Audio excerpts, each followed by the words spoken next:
Yo, yo, yo, we live on location. We crossing them international waters for this one, baby. We got Serbia's finest. We got the FIBA Hall of Fame with a three-time NBA All-Star, the All-NBA, the back-to-back three-point NBA champ. Yes, sir. Back-to-back. We got Mr. Peja Stojakovic in the building. We appreciate you for pulling up on us, P. Thank you, guys. Thank you for having me.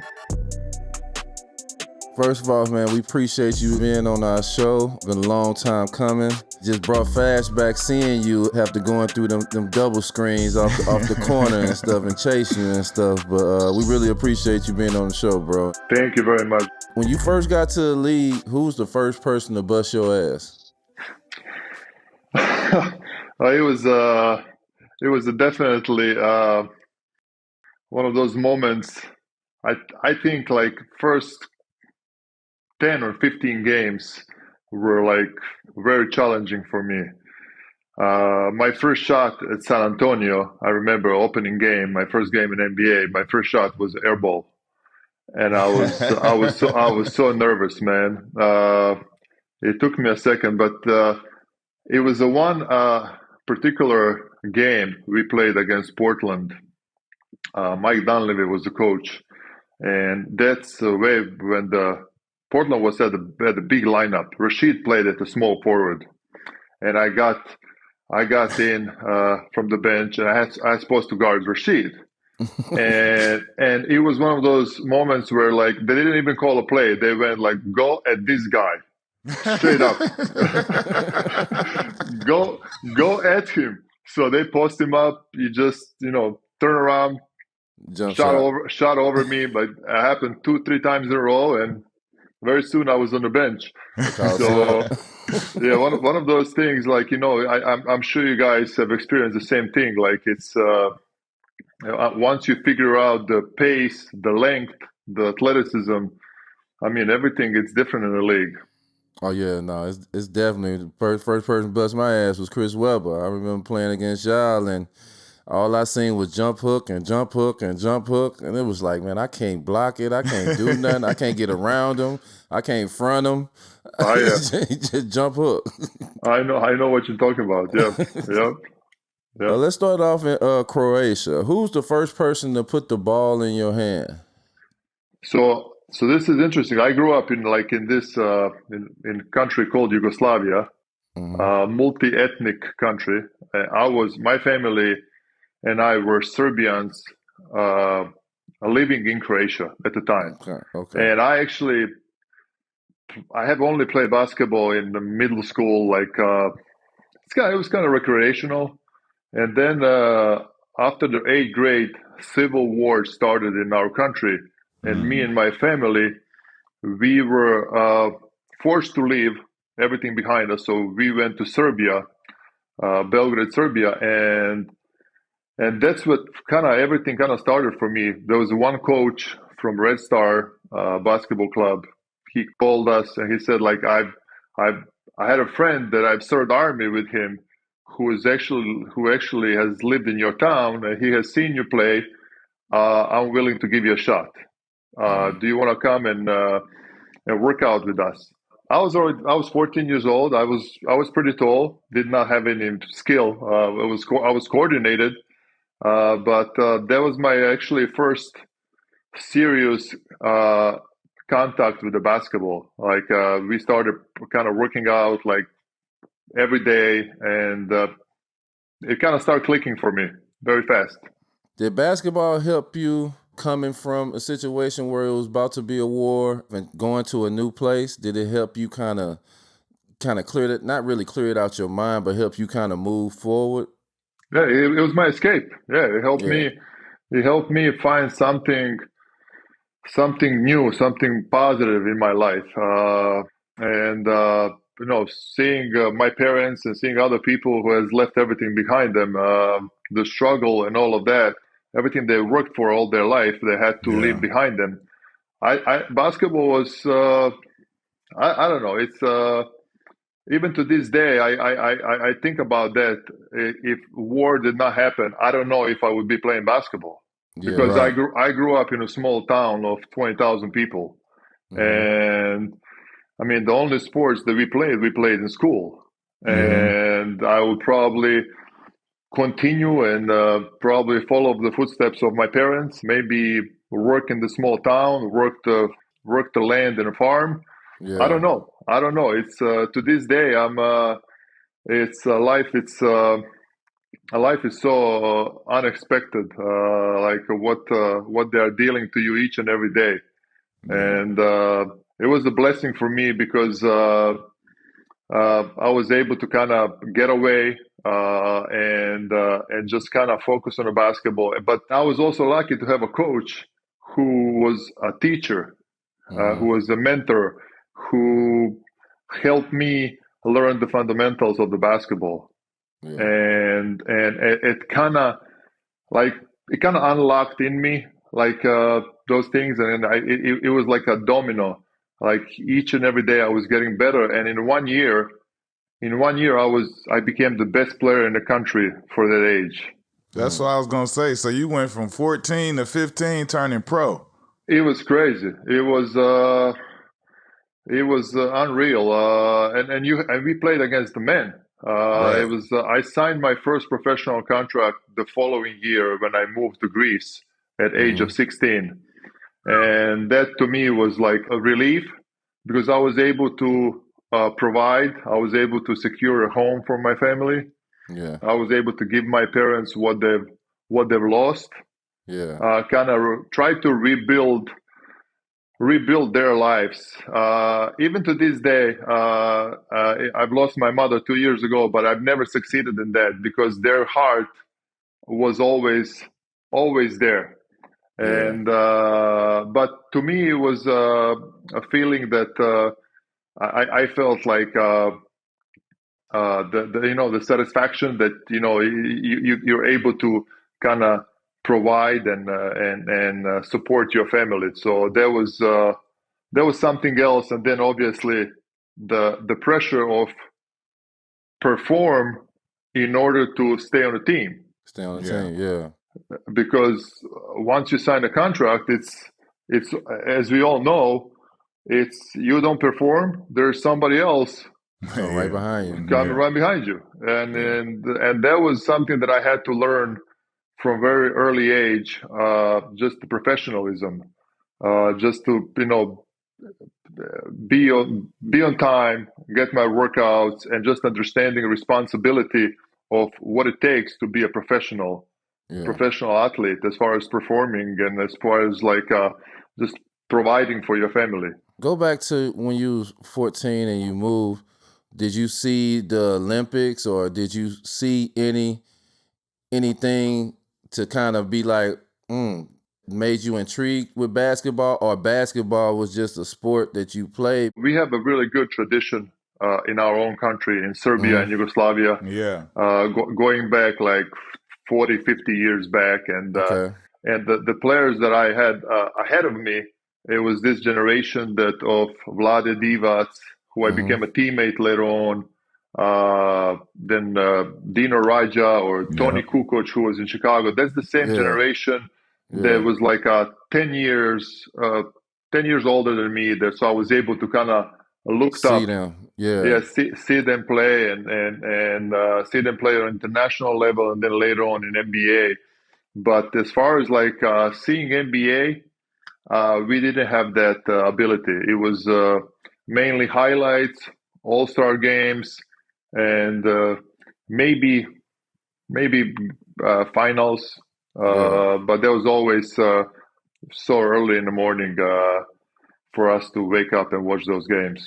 It seemed like, man, your EuroLeague career went like super quick. Like everything happened fast for you over there. Talk about when the Greek league, like some of your best times in the Greek league. Because I feel like we talked about it, but it was like it seemed like that time just went really quick for you.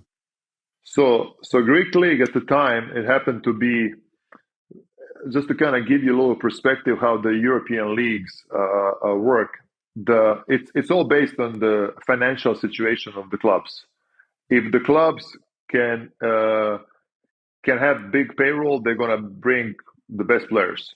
Mm. And during the 90s, Greece was in a very good situation financially. Most of the clubs were bringing, at the time, Dominic Wilkins. I played against Oh, Dominic when wow. Wow. I was 17.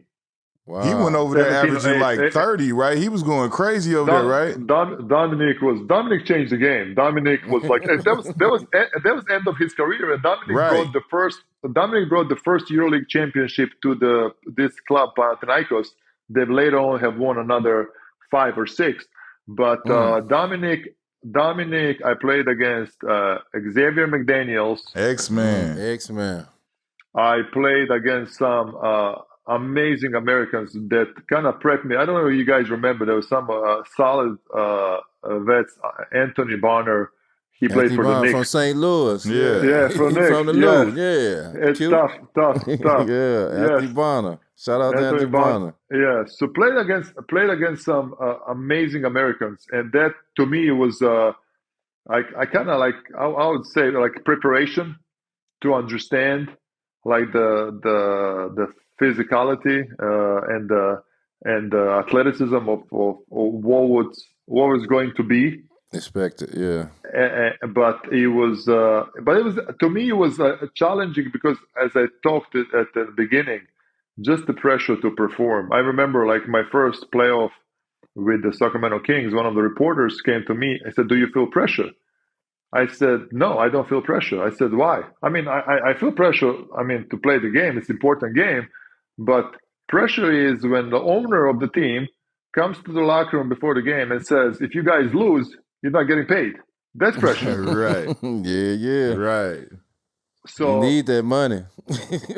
no, but that's what was happening at the time. Yeah. I mean, even to this day, things like that, not as much, but I mean, I played in stadiums where smoking was still allowed, where the coaches were smoking. That is crazy. The coaches smoking while y'all hooping, and then fans Yes, in the crowd smoke. Y'all just got smoke in y'all face while y'all hooping. exactly. So those are things that like it's something Wow. that it was part of my career, and I'm very very fortunate, man. It's like that. I have found basketball. This is like to me that was blessing. I always consider myself lucky, like to Yeah. play the game. Like Yeah. obviously, I'm sure you guys we can share the same feeling. It's like it's very hard to make it to this level. Yep. It's Definitely. it's very hard, and it's even harder to stay Yep. understanding the average careers and everything. But I've considered myself very fortunate and very lucky. To be so young and now you getting paid to play, now you playing with grown men, guys 20, 30 years old, to make an all-star game over there in that league, in that first league. How was that for you? It was cool, but they always try to copy the U.S. Every country is trying to copy U.S. And that was the one of the first All-Star games they've actually started having over there. I Yeah. think it was in 1997. It was cool, it was a nice like to be recognized that top, let's say top 20, top 25 guys in that Yeah. league at the moment. But biggest the respect that you can get, it's respect from your peers, Yeah. from your opponents. I think this is the that we all cherish. Respect that we have amongst each other. Yeah. Regardless what everybody else has to say. The guys that we competed with. I think that was always the most satisfaction on seeing that. You got drafted a couple years before you actually came over. So you got drafted after what? After your first All-Star game over there. I got drafted after 3 years being in Greece. I went to Greece in '93 at age of 16, Okay. and age of 19, my agent at the time, he said like, let's go try. I'm going to take you to US. Let's go try to show you, do some workouts for some other teams, and then we go from there. At the time, not many scouts were coming to Europe to watch players. It was very, very rare. Yeah. And I did this workout in Chicago with Big Z. Zadrunas Ilgauskas? Zydrunas Yeah. Ilgauskas. Big Z. We did this workout in Chicago in '96, and my agent at the time, he invited all teams, and everybody came to watch Z because Z was 7'1", 7'2", who could Shoot. shoot, and this, Yeah. and apparently I had a good workout as well, and that's how people start. Who's this kid? Okay, this kid can shoot. This kid has a size. Maybe his game can translate into the NBA. And kind of fast forward, everything that all this happened like in 2 weeks, like prior to Right. the draft night. Right. And then I got invitation to individual workouts with Sacramento, with the Bulls and the Pacers, and those workouts are something else. Those workouts Yeah. I will never forget. Like it's one of those. I did a workout for Chicago. Jerry Krause was the GM at the time, and they had the pick because they were always at the time they were the best. So they had the 29th pick or 28th, I think. And he has said, like, you know what? From now on, you don't do well on any of those workouts, and we're gonna take you on 28. I was Yeah, like, tell you to go tank him, and we'll pick you right up. yeah. But no, I went on. I went later on to for Sacramento for the Pacers, and then I got drafted by the Kings that year. You didn't go to the draft or whatever. You were I back did. over. Oh, you were I at the did. draft. I was at the draft. Yeah, I was at the Okay, draft. so how was Yeah. that for you? Like coming from Oh, where you come from, and like this is like 3-4 oh. years of culmination. Everything happened so Oh, fast, that and was here you are at the draft. How was that for you? Did you bring your family? no, because it was just me and my agent, and that was the first time I wore the suit. Even to this day, my kids are making fun of my suit. My hat that did not fit me, and I remember obviously, that. I remember obviously, that now. Damn, now that you say that, I remember you putting the hat on. I just uh, had the vision. That's yeah, crazy. and obviously my English was, oh my God, Yeah. it was one of those things. I'm happy to be here. Straight up. Had you seen like previous drafts and seen guys where they get up there and shake David Stern hand, or did you know anything about it at all? I've seen it, but it was. I mean, I did not enjoy that as much. Now looking back, I was so nervous because I didn't speak the language, Right. Yeah. and I was like, what if I got drafted? I have to get up and talk to the media, Yeah. Yeah. and my English at the time was so poor. Like how I'm going to represent myself, Yeah. and but. That could be scary. And I was 19 years old, Hmm. first time in US, and Yeah. it was it was something else. What was the process of you waiting 2 years before you came instead of just going and play it? Did you have to play a contract out? Yeah, I had to play a Okay. contract now. I had 2 years left in Okay. my contract, and Okay. which now going back, that was probably the best thing to happen to me. I needed more time. I was too young. I needed more experience. I needed to mature more physically and mentally. And I thought when I came at the age 21, I was ready. Yeah. I was ready, like to take on that challenge. What do Vlade mean to you of your process when you got to Sacramento? How much did he help you transition from coming from overseas to the United States and being in Sacramento and playing in the NBA? So when I signed in '98, I signed before the lockout. I signed in the summer, and the lockout happened. And when I signed, it was Mitch Richmond was still on the team, and they did not make the playoffs in the Yeah. previous years. And I was told, I was going to play. You're going Yeah. to a bad team, and then a lockout happens, and there's a silence for whatever 6 months. And when the lockout stopped and the free agency opened up, suddenly they've traded Mitch Richmond for Chris Webber. Yeah. they've signed Vlade in the free agency. That was the biggest signing for this organization at the time, the biggest contract. And they drafted Jason Williams. Yeah. And somehow everything has changed. Somehow the team now has aspirations To be good. to be good, to compete.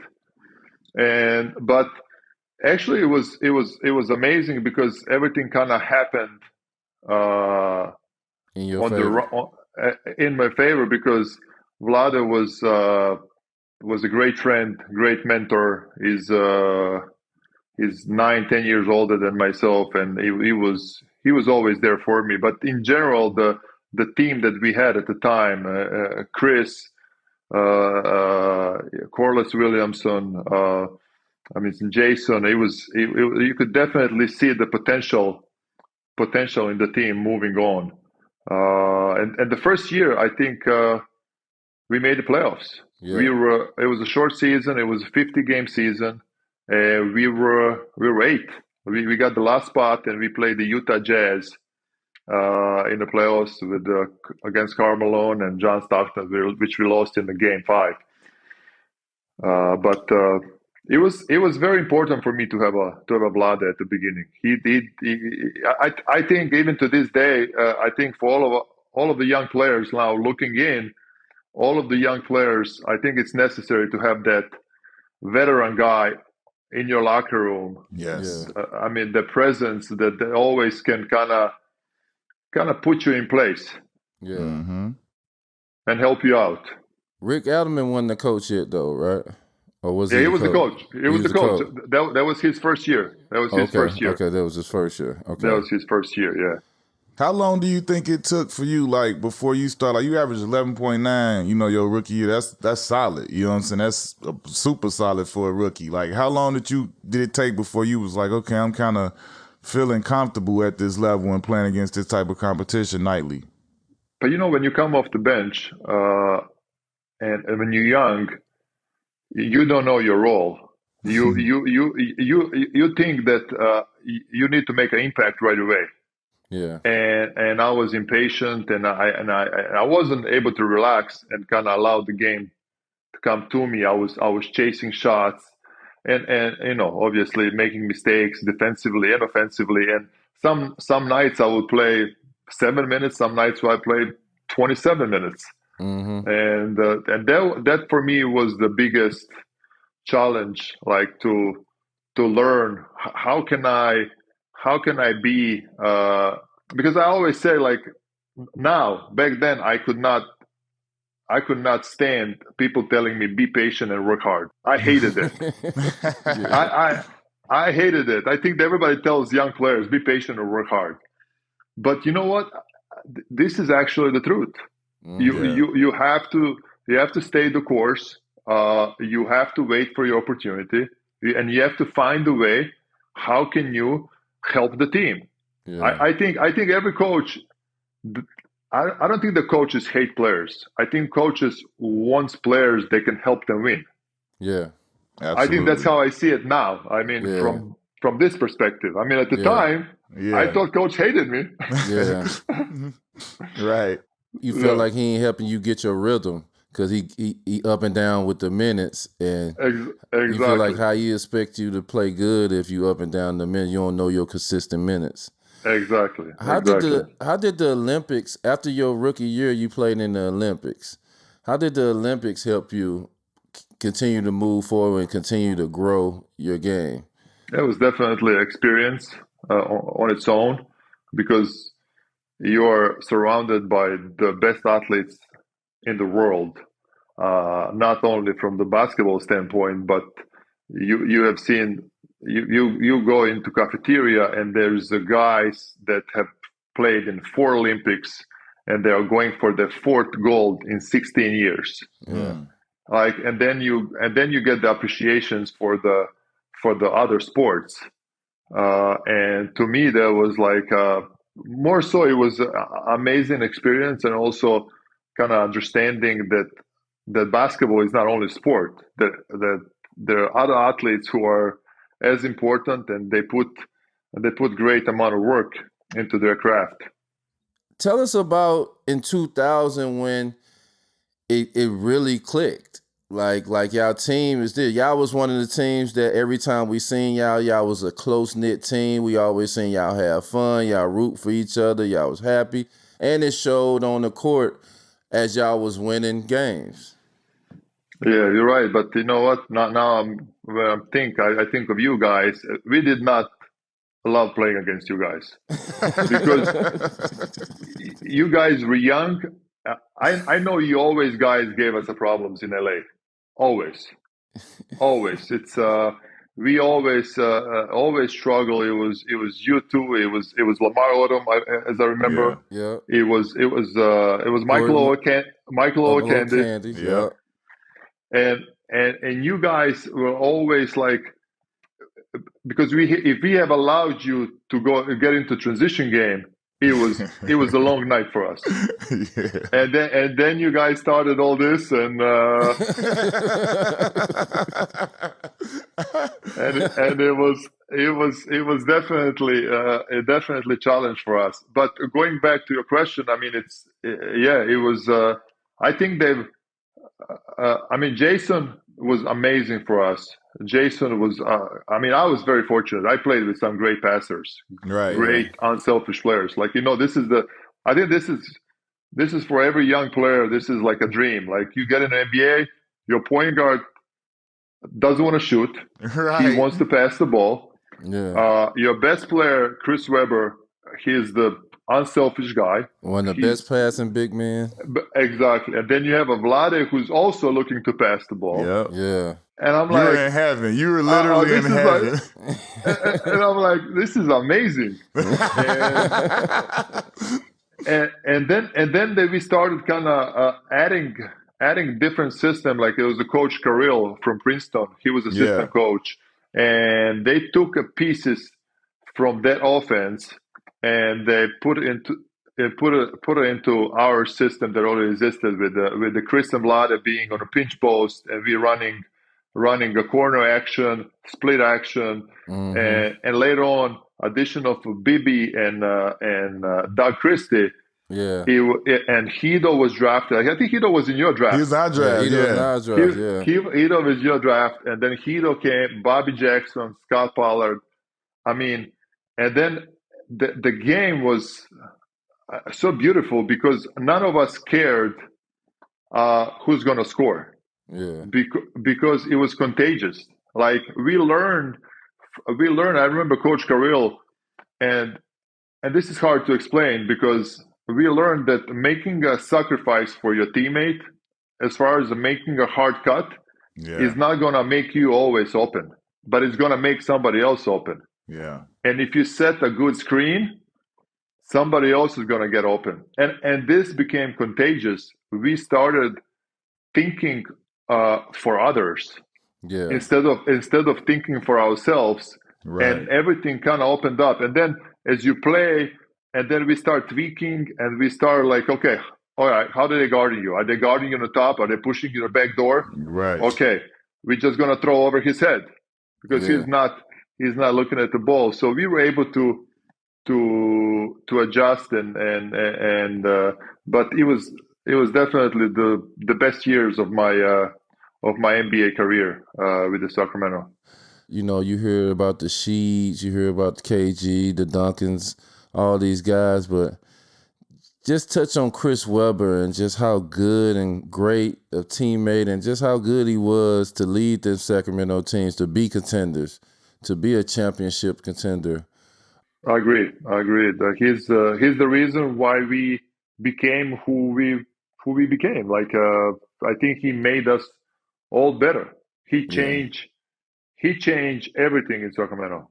I mean, when he arrived, I think there was finally there was a piece that you could build around. Yeah. And I mean, but just like, I mean, we all know his skill set on the court. But to me, like, Chris people don't know Chris off the court. Yeah. Chris is one of the most generous people that you ever gonna come across. Yeah. I mean, he was super nice to me, super nice to Hido. He understood where we came from. He was very supportive. He wanted us to make us feel always like we at home.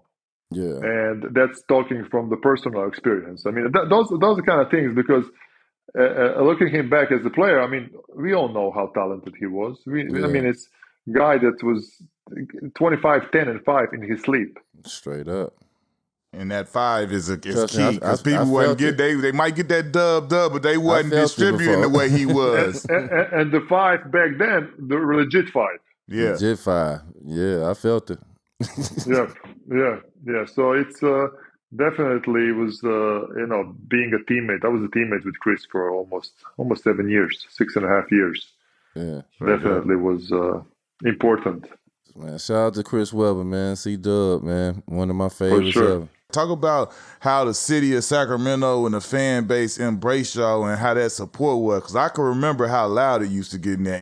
Yeah, I mean, you have to understand that Kings are only show in town, and obviously we were embraced. I felt we kind of grew together.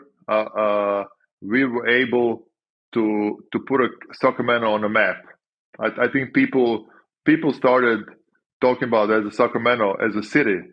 All right, there's the team that now it's on ESPN, on TNT, going deep in the playoffs, and people start talking about us, about Sacramento. At the same time, I mean, we got great support from the city, from the fans. I mean, it was just a amazing feeling.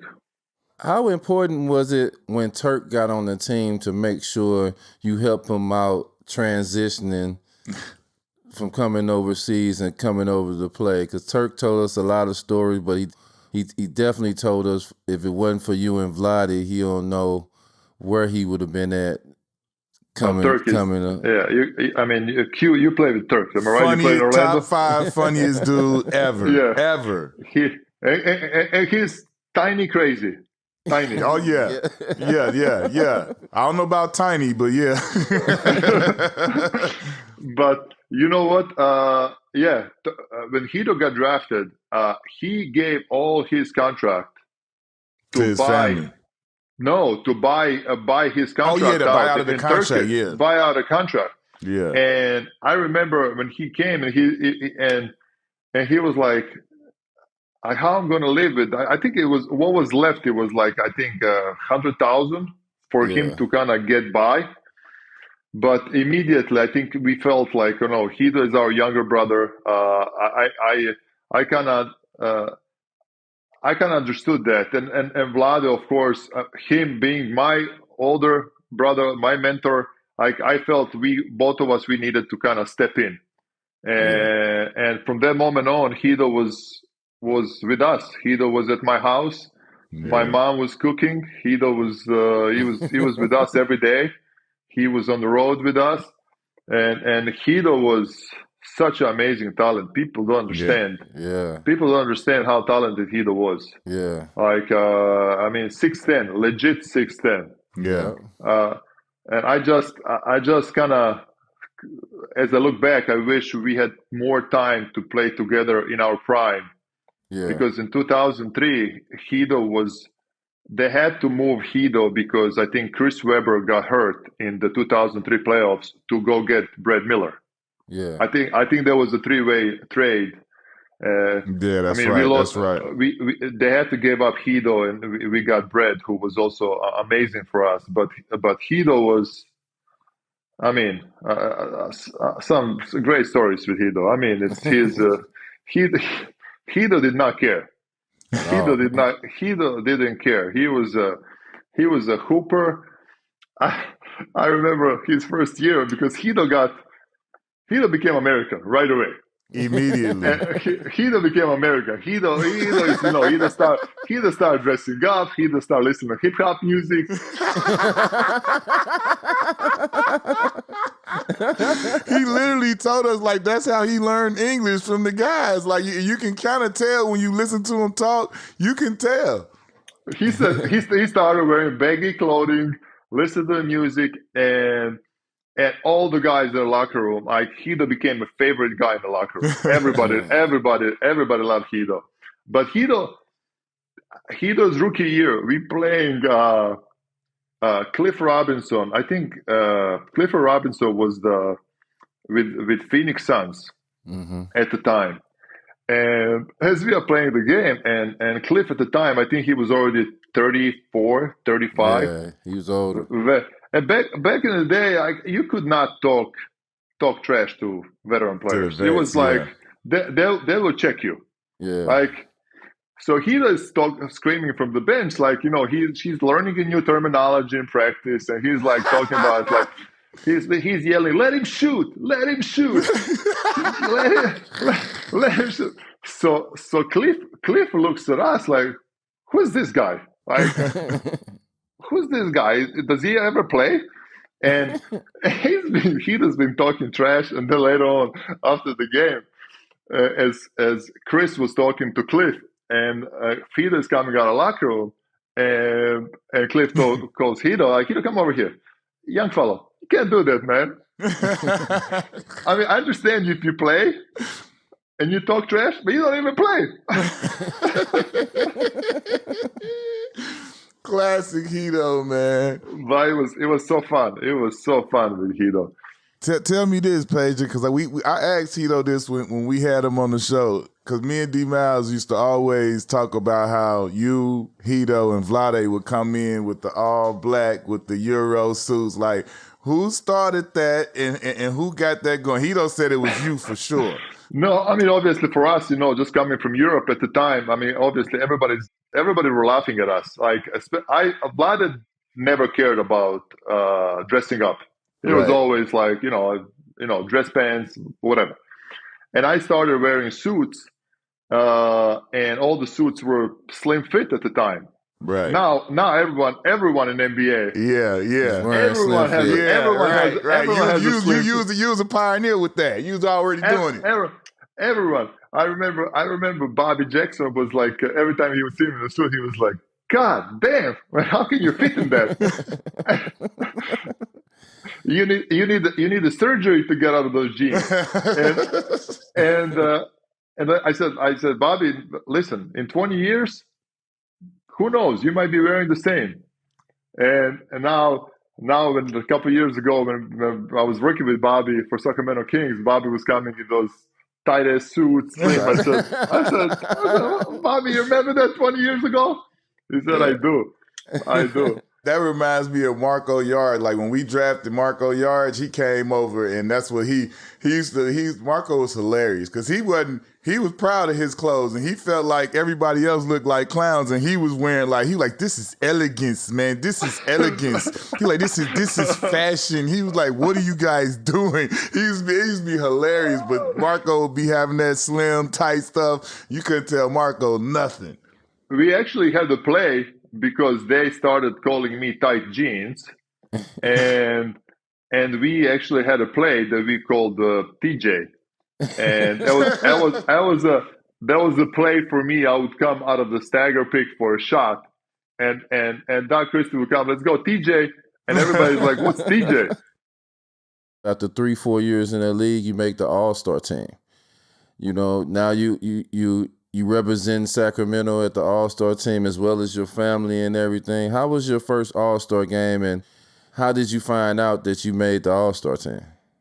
Yeah, I was actually in my car. It was early in the morning. I was going to appearance, and I got a phone call from the PR at the time, and I think that was one of the, as you said, like getting validation around the league, being selected at the All-Star. But I always believed that me making the All-Star, I was like, it was because of our team. Yeah. We had an amazing team, and it would never happen if it wasn't for our team. I mean, the way we played, the way we care about each other, and we won. I think at the time, you were making All-Star team if the team was winning. Yeah, that was kind of, and the players were rewarded All right, from your team is doing wins. well. Yeah, Exact, they don't exact. do that no more. They don't do that no more. Yeah, it's more about stat. It's more about Yeah, stat now these days. And yeah, I think back then it was just like your team, how much you are helping your team win, how much impact you have on those wins. And I think those were the right standards. I believe. Maybe I'm wrong, but I believe that no, those I are the right. believe too. So that was definitely one of those moments that you feel like okay, but at the same time you feel even more greater responsibility. You feel the Yeah, greater responsibility towards your team, and also you feel like you can't have nights off, not at all. and Right. you guys know how it's in the league. It doesn't matter who you play.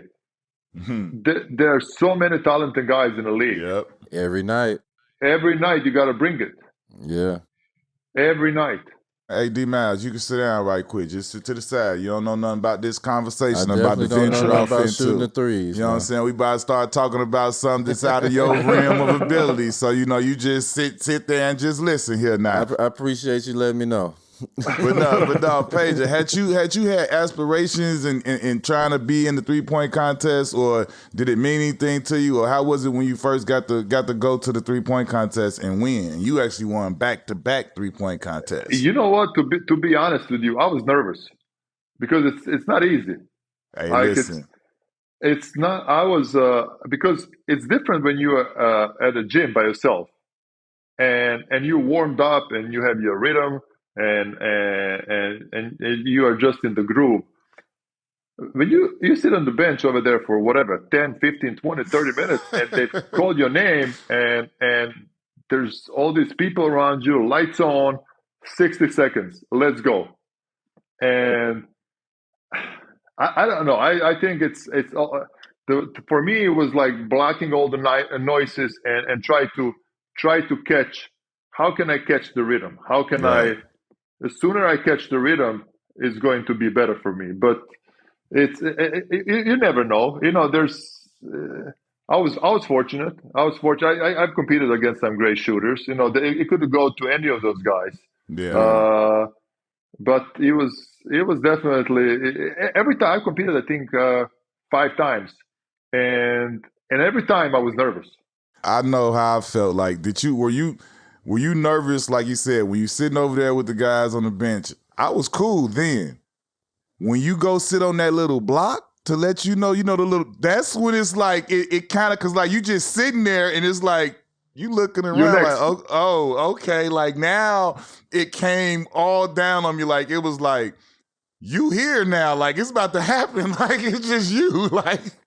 Exactly. That moment when you're on that box When you waiting sit on that little block, it dawns on you right there. and you're next, and you're next. I mean, that was. Until as all games, I think I felt those nerves every time I stepped on the court, even through my career. Every time before the jump ball, I had these nerves. As soon Yeah. as we started going up and down for a couple of minutes, it was gone. You're focused. You're doing what you're being trained to do. Going into the series against the Lakers, the first series against the Lakers, they won a championship the previous year. I think did y'all finish number one in the West that year? Yeah, I think in Yeah, 2002 we won the Pacific Conference. I yeah, think yeah, I think we were number one. Yes. They yeah, went Yeah. 61 and 21, 01, 02. yeah. Yeah. Yeah. What was it like going into that series? Because that's a 7-game series. It started a war that the next few years we watched some great Laker and Sacramento King games every time y'all played. Yeah, it was. We started in 2 years before that. It started in 2000, and then 2001, second round, and then 2002, we played them in Western Conference Finals. And the series before against Mavericks, I've hurt my ankle and I was out, and I came back. I think I came back the fourth game of the series against the Lakers. But listen, I mean, playing against Kobe and Shaq, it was hard because both of them demanded double team. Yeah. Right. Like both of them, because it always make us scramble. Okay, let's say we're gonna protect the paint, we're gonna double check right away, and then we are running to shooters, and then Kobe gets the ball, and then it was, but but but we had him. We had him. I mean, we could go back and forth like this and that. Calls over there. I think we had the game 7 at our home court. Yeah. I think I personally look back and think of the things that I could do better, that we could did better. Like I have missed the corner shot. We missed so many free throws. We missed so many blockouts. I mean, it was our opportunity. It was definitely our year, and we were not able to go through them. And for us, it was tough because West was so deep at the time. Right. Like you had the Lakers, you had San Antonio, you had Mavericks were tough, Minnesota with KG, and Portland. I mean, Portland a year before they were in Game 7 against Lakers. I think, or 2 years before they were up 18 or 20. Yeah, they came 10 back. minutes. They came back. They came back and won that. So, I mean, West was so deep. West, it was such a crazy competition. But with the Lakers, it kind of carried on for another year. But then I think once Chris got hurt in 2003 in the playoffs against Mavericks, I think for us, because we as a team now looking back, we were not constructed to last. Yeah. I think when you're a small team, you're trying to figure out like how can I put a winning team on a court, and like I was 21 when I and Chris was 25, Vlade was 30, Will was 23, and we were just kind of over the years. Like my best year, Vlade was 36, and Chris was coming back from the surgery. So we never had a chance to play together in our primes, like all of us in our primes. And that's, I think, that's something that I kind of try to kind of go back and think, what if we were all at a kind of similar age, all kind of grew together to that level, and I think we would definitely do better things if we were all in a similar age. Yeah, it was kind of all over the place when you say it like that. Yeah. No disrespect to Will, but once y'all got Mike Bibby, it seemed like y'all team took another step up. I guess Mike Bibby's style was different than Will's, that it linked to y'all style, like, because like I say, that Bibby and your screen, like you had to pick your poison, because if you don't go off the screen, then Bibby come right back up and get the dribble handoff. And Mike was a different player from Jason. Mike wanted to shoot. Yeah, like absolutely. Jason wanted to pass, and Jason needed the ball. Jason was way more effective with the ball in his hands. And Mike was sometimes better without a ball, because we would have a Doug Christie bring the ball, 6'7" point guard. And actually, it did not matter who brought the ball, because we would go through our bigs. We would throw to Chris or Vlade, and we would just go play off of them. And when we start running around, as you said, I mean, it's tough. It was tough. But Mike, as you're right, Mike's style of the game was better for us later on. Like he fit perfect. I mean, as a group, the way we played. I mean, that was the right move now looking back. I didn't realize in the 03-04 season that you finished 4th in the MVP voting.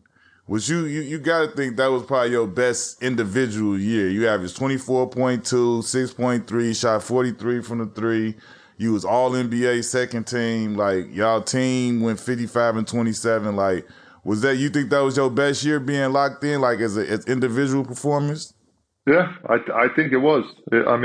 Obviously numbers are showing. And we were winning as well. Yeah, We were 55 and winning. 27. Yeah, we were winning, and I think we had this amazing chemistry. Amazing chemistry. I just felt like when Chris, that's the first year Chris was recovering from the injury, and I felt like I had more responsibility, and that I had to do more, and all of us had to do more, because at the time, none of us we at the time we didn't have our franchise player was hurt, so we Right. all had to do more, and I think the way we played, you did not know who's gonna score at that night. But we have just played together, moved the ball, we played for each other, and I was the beneficiary most of the nights.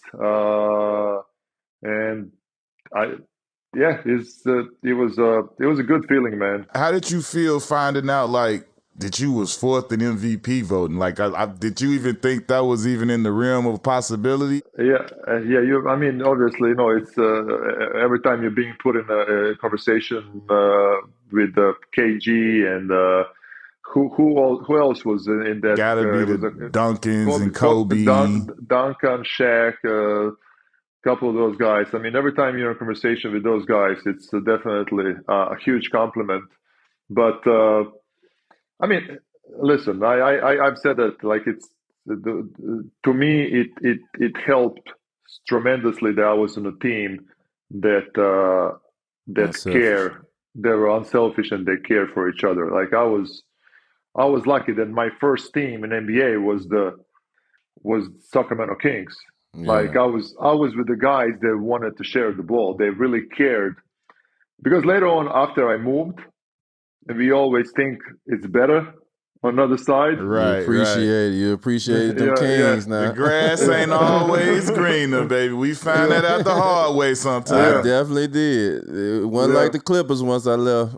Yeah, it's different. It's different. At the end of the one season, Vlade exit. He goes to the Lakers. Then you get C Webb dealt at the trade line. How was that for you? Like, you sitting there and you've been through these wars with these guys, and then you see the team to start going in different directions. Like, how did that feel?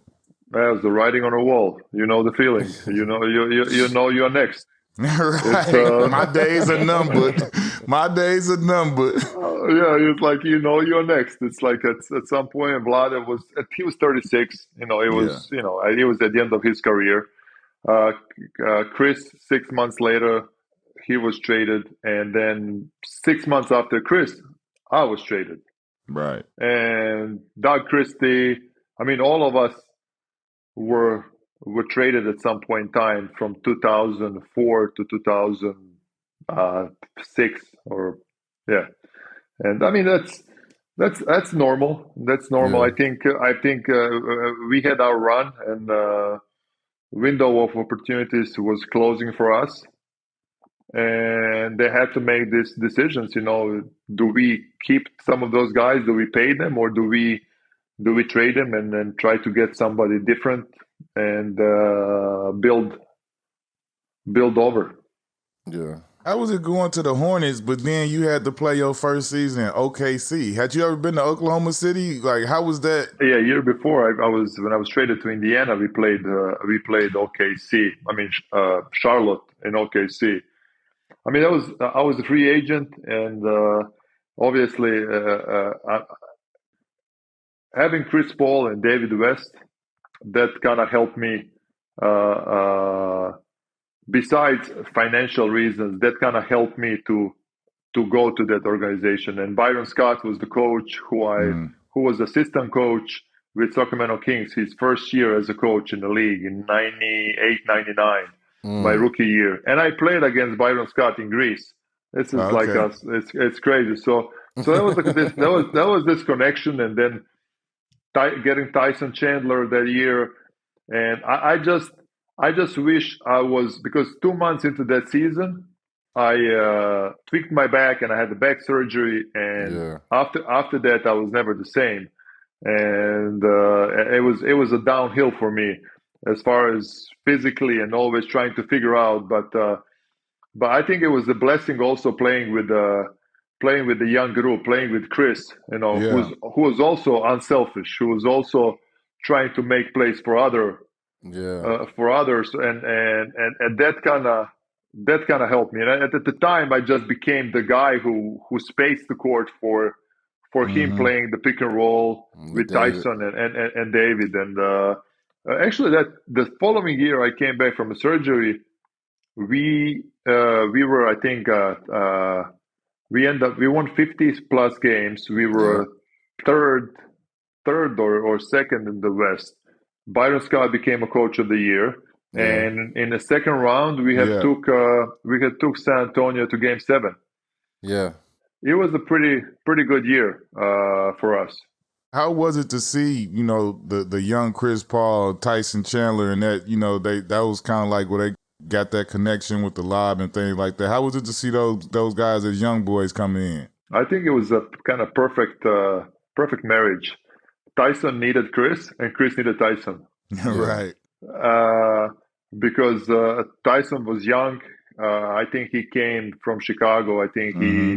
he was a little bit frustrated with the way they used him in Chicago and with everything that was happening, and he was motivated. Chris, they gave him another outlet. Having Tyson roll to the rim, D West pop Free throw up, line. free throw line, and having shooters on the corners. And it's that for Chris that was a field day. You Mm-hmm. Yeah. know, his basketball IQ and him reading, and then each and every year Chris was obviously, we followed his career, and he has done some amazing things in the league. So Absolutely. Yeah, I think he's gonna be amazing for Wemby down there in San Antonio this year. I think so too. That was an amazing pickup. How did you feel when you got traded to the Raptors, but then you were getting bought out to go to Dallas? And, Dallas was a situation where they were, a lot of vets there and they were looking to try and win. That happened to be my last year, 2010, 2011. I somehow I got a call. If there's a potential trade, would you want to go? Because I had a trade kicker. I was they had Ooh, to they that's had to nice. kind of, yeah. That's always nice. Love the trade I kicker. had one of those before, yeah. Yeah, that's always pleasant. So they had to ask me. I said, "Are you willing to accept the trade?" I said, "Yeah, I'm cool. This is, I definitely, it's I'm okay with it." Raptors were a young team. They've lost Chris Bosh.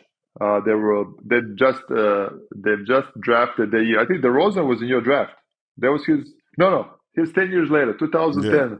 DeRozan. Yeah, I was confusing the years. But 2010, DeRozan was Raptors first round pick, and they Mm-hmm. were in a rebuilding stage. Yeah. So I got there. I was there for 2 months. I was just part of this rebuilding process, and then we talked about a buyout, and then various teams start calling. We can pick up this veteran, help us with shooting, playoffs, and then Caron Butler got hurt a few months before Yeah. with the Mavericks, if you Yep. Yeah. guys remember. And I had a connection with Rick Carlisle, had a connection with Dirk Nowitzki, from just playing against each other for so many years, and I got a phone calls. And the only thing that I kind of had a conversation with Coach at the time, Coach Carlisle. I said, "Coach, this is most likely my last year. Do you have a role for me? I would like to go out playing, whatever the Yeah. Right. role is. Just to kind of, all right, I'm gonna walk on my own, but I want to play." So Yeah. they were like, "Okay, we have a role for this. We have a spot for you, and you guys know it just happened for us. Things I came mean, together. we did not. I think nobody expect Dallas to win. Yeah.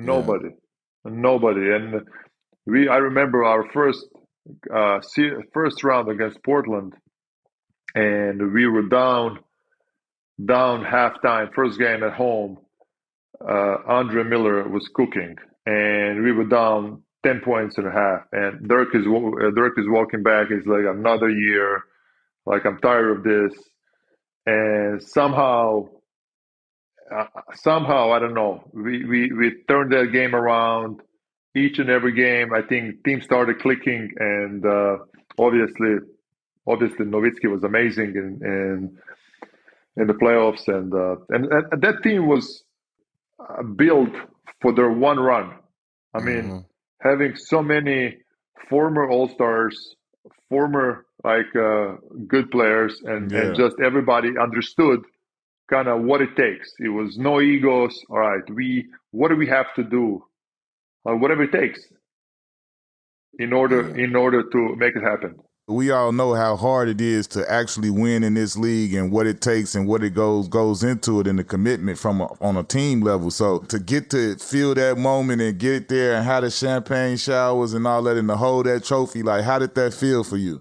It's amazing feeling. You really appreciate the moment.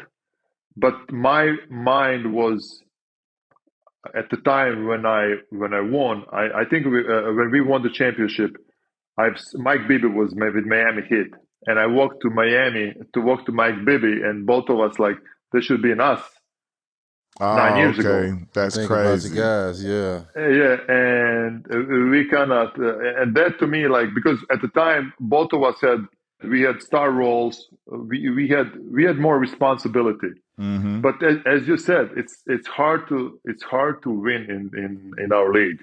Yeah. And as a young player, when you lose and you say like, it doesn't matter, I'm gonna come back next year. Right. It's not that easy. You don't understand that like that at that time. It's at the time you're thinking, okay, it doesn't matter. Next year is gonna be next year. Like for us, yes, it's supposed to be another year, but our best player got hurt, so everything changes, and trajectory of our careers, everything kind of goes in different direction. Yeah, that's crazy to know that in that moment y'all found each other and talked about that. That's tough. Yeah. You win a championship your last year, you see the whole history of your whole career. Yep, it's you said it right. You know, it's you just look back in the moments, and it happened when I least expected. Right at the end. Right at the end, and it's of course it's amazing feeling. You just kind of go back and look each and every year that you have played, and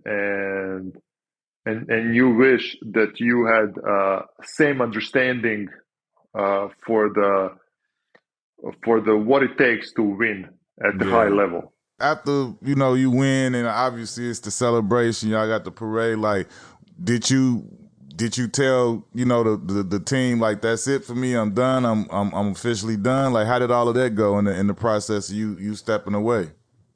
I did not say that, but they kind of knew, because I had like little problems with my back and my neck throughout this whole year, and I've talked to a few guys, Dirk and Karan Butler at the time. Karan was going through the rehab, and he was like, "What are you thinking?" I said, "This is most likely it for me, because in order for me at the time to continue, doctors were suggesting a surgery." Yeah. And I was like, I was 34 years old, and I did not have a mental strength to go through another rehab.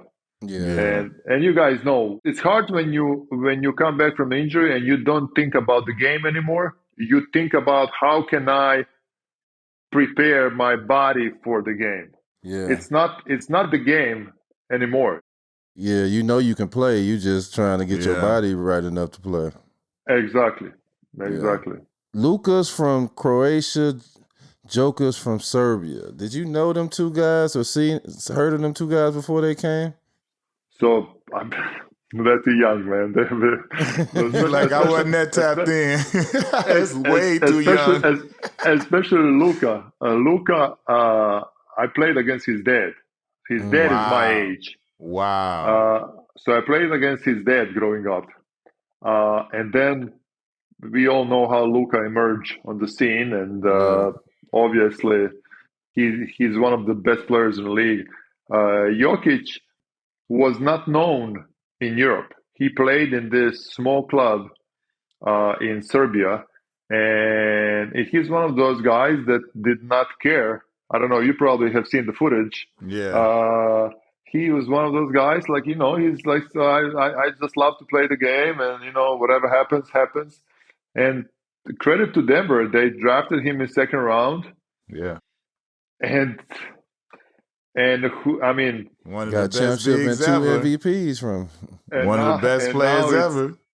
and now those two guys have ruined all my beliefs all these years that I've believed that you have to be athletic, you have to be fast, you have to Killed be that. this. Yeah, now all of that, all these two guys have like Threw all that out the window.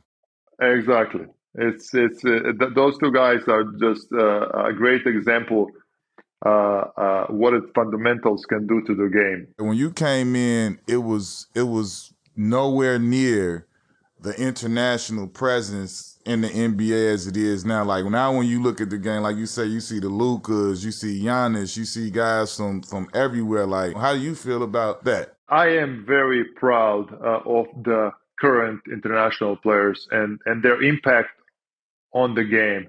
But I have to go back. All of the guys that came in late 80s, in 89, 88, it was tough. I mean, they did not believe in international players. Right. Rightfully so. For whatever reason, game was different. It was more physical. It was more athletic. And even when I came, it was like a different wave of international players that we had to earn. It doesn't matter what you have done in Europe. Like nobody cared. Yeah. No. They did not care what I was doing in Europe. When I came, like I had to Start earn over. my minutes. Yeah. I have to start over, earn my minutes, and now just I think the trust. I would call it trust. I think the NBA teams, because of the history of past 30, 35 years of having to do with international players, they've learned how to trust. And game is so global. They're and with the social media and everything, they're going to pick all the best players from all over the world. Yeah. Right. And make sure they put the best product on the floor. Yeah. And now to cue the question, I mean 3 or 4 out of 5 best players are international players. Yeah. That's what I was just finna say. Embiid, Giannis, Luka, Joker. Did you ever think the top 5 guys in the NBA will be international players? Never. To be honest with you, never. I mean, it's.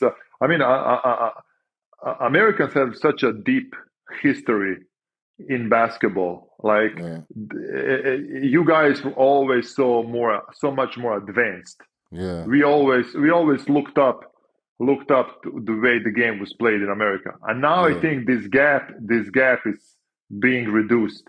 I think the emphasis on the fundamentals that's being placed in Europe has helped the guys to make this transition and reduce the gap. 100%. 100% agree with that. We're going to get in your coaching bag a little bit. You got to start one, you got to bench one, you got to trade for one. Klay Thompson, Reggie Miller, Ray Allen. Who would you start, who would you bench, who would you trade to be the shooters for your team? Man, that's a tough question. Pulled out the tough one. I'm gonna say Reggie to start because he was one of those guys that I looked up because I wanted to play like Reggie. I wanted to learn how to use the screens like Reggie. Yeah. How to get open. I want to go with older players like Reggie, Ray, Klay. Yeah, Klay. Okay. Does that? I without Klay has all Klay of them has can done. shoot, so you ain't going wrong with. They gonna hit a lot of threes either way it goes. Yeah. All of them have done amazing things.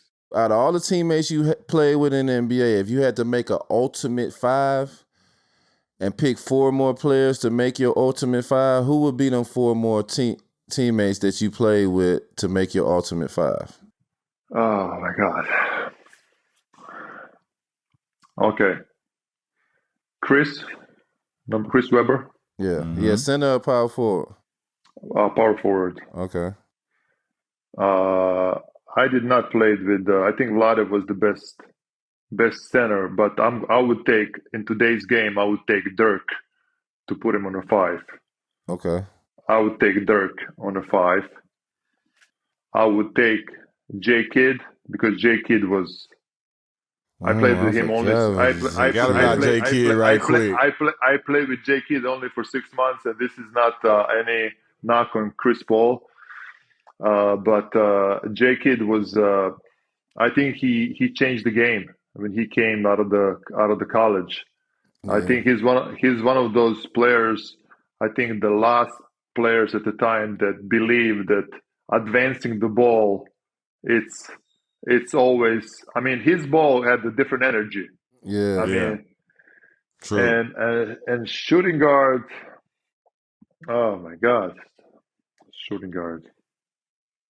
You know what? Let's put the best team out there. I would go with Chris Paul at the 1, J Kidd at the 2, myself, Chris Webber, and Dirk Nowitzki. That's a solid five right there. That's a tough. solid five right there. That's a tough five. Yeah, that. because J Kidd played guarded 1, 2, 3. Yeah, he did. And J Kidd could play any position because of his, understanding and the physicality and everything. All them guys in their prime. It's dangerous out there. It's a serious team. Serious team, yeah. Your son is one of the top prospects. What is some of the advice you give him coming up? Oh, we went through the phases of not speaking to each other, to be cordial, and now he's older, and now he's, as I call him, less sensitive. Now we can have a conversation. Yeah. Mine like that too. Don't worry about it. Mine like that too. And this is a perfect example. Like, they listen to other people, other coaches, and you would be like, I've been telling you this all along, and I mean, you've been ignoring me. Yeah. But yeah, man, I'm super proud, man. This is the best feeling for a parent. I mean, to see their child to follow their footsteps. Absolutely. I'm proud, but also I feel for him, because I can only imagine the pressure that he has internally, like of making us proud and going out there and just play and perform. But just to be able to watch him grow, watch him play, I always tell him that, to me it's like the work repetition. I always said this is to me very important. I always said, like, the work equal confidence equal performance. Yep. And to me, it doesn't matter. You can be nervous, but work will take all the nerves away right away. And I think those are things that I can tell my kids. It's be humble, work hard, and I think good things will happen. People will recognize hard work. What do you think about the current Sacramento Kings? You know, they had light the beam. 2 years ago, they had some spark. They happened to run into them Warriors. Last year was a little step back. They had some injuries, little knick-knack injuries that kind of holding them back. But they add a piece like DeMar DeRozan to their team this year, which I feel like is going to be a big step up for them. What do you think about their team this year and what they could do this year? I think they are dangerous.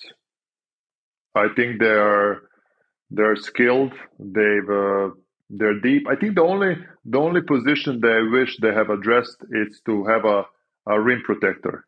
Yeah, another big man. Another big man, someone that defensively, protect the rim and secure the rebounds. But offensively, I think sky is limit for that team. Yeah, they're scary. They got like you don't know who to guard. Like, I mean, it's like you have. I was just watching the other night. Like, based on the data, DeRozan and Fox were the 2 most clutch performers in the league last year, and now they're on the same team. Yeah. So, I mean, assuming that Keegan Murray is going to take I like another him. Step up. another step up. I mean, obviously you have Sabonis, who's amazing, and I think Kevin Huerter. I think if he gets his confidence back, they could use his shooting, being able to space the floor, because now you have like guys that can break down the defense, and I think having Kevin and Keegan spreading the court, it will help Fox and DeRozan to operate. Yeah. This is one of the questions I like to ask, Paige. You know, we know you done told us how you came over and you had to take care of your family and get them straight. I don't hear about you spending no money on mom dukes or popping them for the house. I want to know something that Paige look back on like, I was crazy for spending this money for this right here, but it felt good in the moment. And you did it for yourself. Yeah, you did it for yourself. Like, so when you got the bag and you was comfortable enough after, you know, certain things are taken care of, how did Peja treat himself? What did you do? Was it the fly gear? Was it the fly suits? Was it a nice car? You know, jewelry? You know, a watch. I seen that watch on you now. I seen that watch you had on you now. Like. yeah. It's listen. We all have been through that phase where now the other night I was talking to some of my friends, and they were like asking me what was the feeling being able to go out there and buy anything. I think at the time, I think I mean, I can't say I was smart to know, but I felt like I had the access to a lot of things. Yeah. Happily, I've had really strong parents. They've always kept me grounded, kept me humble, always reminded me where I came from. But I mean, we all have done purchases that we like regret to this day. Yes, I mean, yes, we do. We all bought the cars. We drove off of the lot and said, like, why do I need this car? Yes, we did. It's clothing, it's watches, it's clubs with the friends, and it's definitely we have done all of that. It's part of it, but at some point, you know, you just have to understand that when the ball stops, there's a real life. Definitely. There's a real life, and I think we all have gone through a transition of adjusting to a real life, because when the ball stops, nobody calls you anymore at all, and check stops too. Definitely, check stop coming too. Yeah, definitely do. So I think for me it was the more so being prepared for the life after basketball. I think for me that was like that was important. Like, I became a father at the age of 27, and for the first time, and it wasn't just me anymore. It was understanding that I have a family, that I have kids that I have to take care of, and that was my mindset at the time. Well, all right, man, we gonna wrap that up, man. We appreciate you for spending time, taking the time out to chop it up with us, man. This was super dope to get to hear some of the little gems, but man, y'all tap in. We got Peja in the building, Mr. Stojakovic. We appreciate you. Thank you very much, guys. It was a pleasure. It was a pleasure talking hoops with you guys, and I mean, congrats on all the success. This is a huge jump and an amazing transition that you have crossed the world from playing, getting into the media, and just, you know, doing an awesome job. Appreciate it. We definitely appreciate it. Keep up the good work, guys.